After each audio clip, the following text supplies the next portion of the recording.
Hi, this is Lisa from Tillyman Creates. Thank you for joining me on my channel. In today's tutorial, I will be showing you how to create a placket for the bottom of a crocheted hot water bottle. In today's tutorial, I will be showing you how to create a placket for your hot water bottle. The tools for this particular project, you will need some Aran weight wool. I'm using a Paintbox Special Aran, and that is in a ballet pink colour, and I am also using a 4.5mm crochet hook. Now if you have followed the pattern for the candy cane hot water bottle, this particular hot water bottle that I'm working on at the moment isn't the candy cane version, it is an alternative version, but it has exactly the same number of stitches and row counts. So to continue with your project, what you will need to do is you will have your two pieces of crocheted hot water bottle panels. You've got your front section and your back section. These have been put together, and working from the neck I have done a basic double crochet all the way around up to the point where we get to our original foundation chain. Taking your hook, we will now work over your tail so that there are no ends to tie in, and we will create the placket. To do this, we will do 3 rows of treble crochets. There are no buttonholes in this particular project. The reason for that is because if you come to fill up your hot water bottle, the thickness of your hot water bottle will expand, therefore your actual placket where your buttons will fasten onto will need to be variable and be able to move to support that extra thickness of your hot water bottle. So the easiest way to do that is by doing 3 rows of trebles. So you will start with a chain 3 and then working into the front panel, you will then simply do a treble crochet working along each of your stitches of your original panel, and you will work all the way to the end. Now if you look closely at this particular project, what you will see is you will see that you've just got a little small knot here. This is where I like to end my treble crochet, just to make it extra secure, and it visually gives a slightly better appearance as well. So by just completing my treble crochets all the way along to the end, all I will do then is follow that with a chain 3 and then start the row again. This is just on your front section, not your back section. The back section is where you will place your buttons, and because you've got that variable height on your placket, you will be able to position your buttons wherever you feel is best, whichever way looks aesthetically pleasing to you. There's no set rule in that one at all. As you can see, I'm just crocheting over my tail end, just so that there's no weaving in at all. It makes this pattern nice and simple. Just coming up to the end of my row now.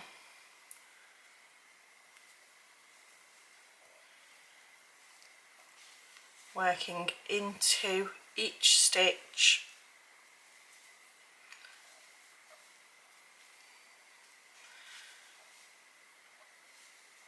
And as I say, you will get to the end of those stitches and you will just see nice and neatly there's just a little circle there where I will finish my last one. So you are actually taking it just over the last one of your foundation chain stitches.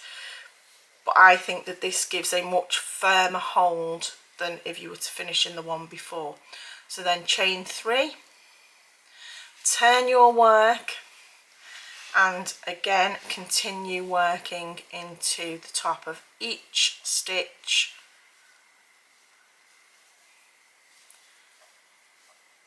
until you have completed 3 rows.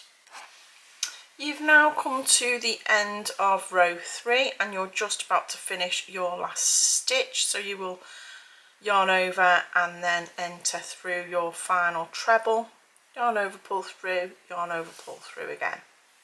So as I said earlier on, I will now show you a little trick of how I tend to do this. This isn't how it is written in the pattern in Crochet Now magazine. Crochet Now magazine tells you to now tie off your piece of work.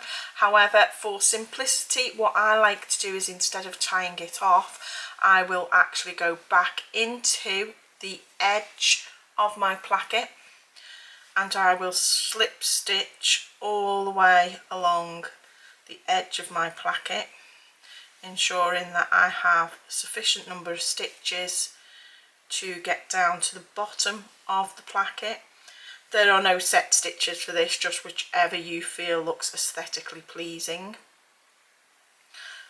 I like to do around about 7 or 8, just so that it comfortably gets down to the bottom section and the bottom row. And just slip stitch, and again going back into this hole where we initially had our end of row 1, again I slip stitch into that hole. Now from there what I can do is I can take my back panel, pop my crochet hook back through the back panel in the same position as where my placket would end on the front panel, and I will yarn over and slip stitch through just to join that, and I can continue my work, working all the way along, double crocheting until I get to the point where I am at the neck of my crocheted hot water bottle, sorry. Probably what's worth mentioning here is it does have a tendency to want to twist when you come to this last section. However, if you just wanted to try and keep this a little bit straighter to make sure you get even stitches all the way along, you could always pop a stitch marker just into that top section to keep that together, and maybe on the just before the neck starts to taper down, and this helps just to keep it in place. Again, if you wanted to, you could maybe put one in the middle as well, just to keep it in place as you're working along with your double crochet. And with experience, what you will find is there's no need for stitch markers. You'll be able to just pull it into exactly where you want it to be able to go. Hopefully you found this tutorial useful. If you'd like to see more of these sorts of tutorials, then please do feel free to give this a like, and if you like to keep up to date with any tutorials that I send through on YouTube, then please do subscribe to my channel. Until next time, see you soon.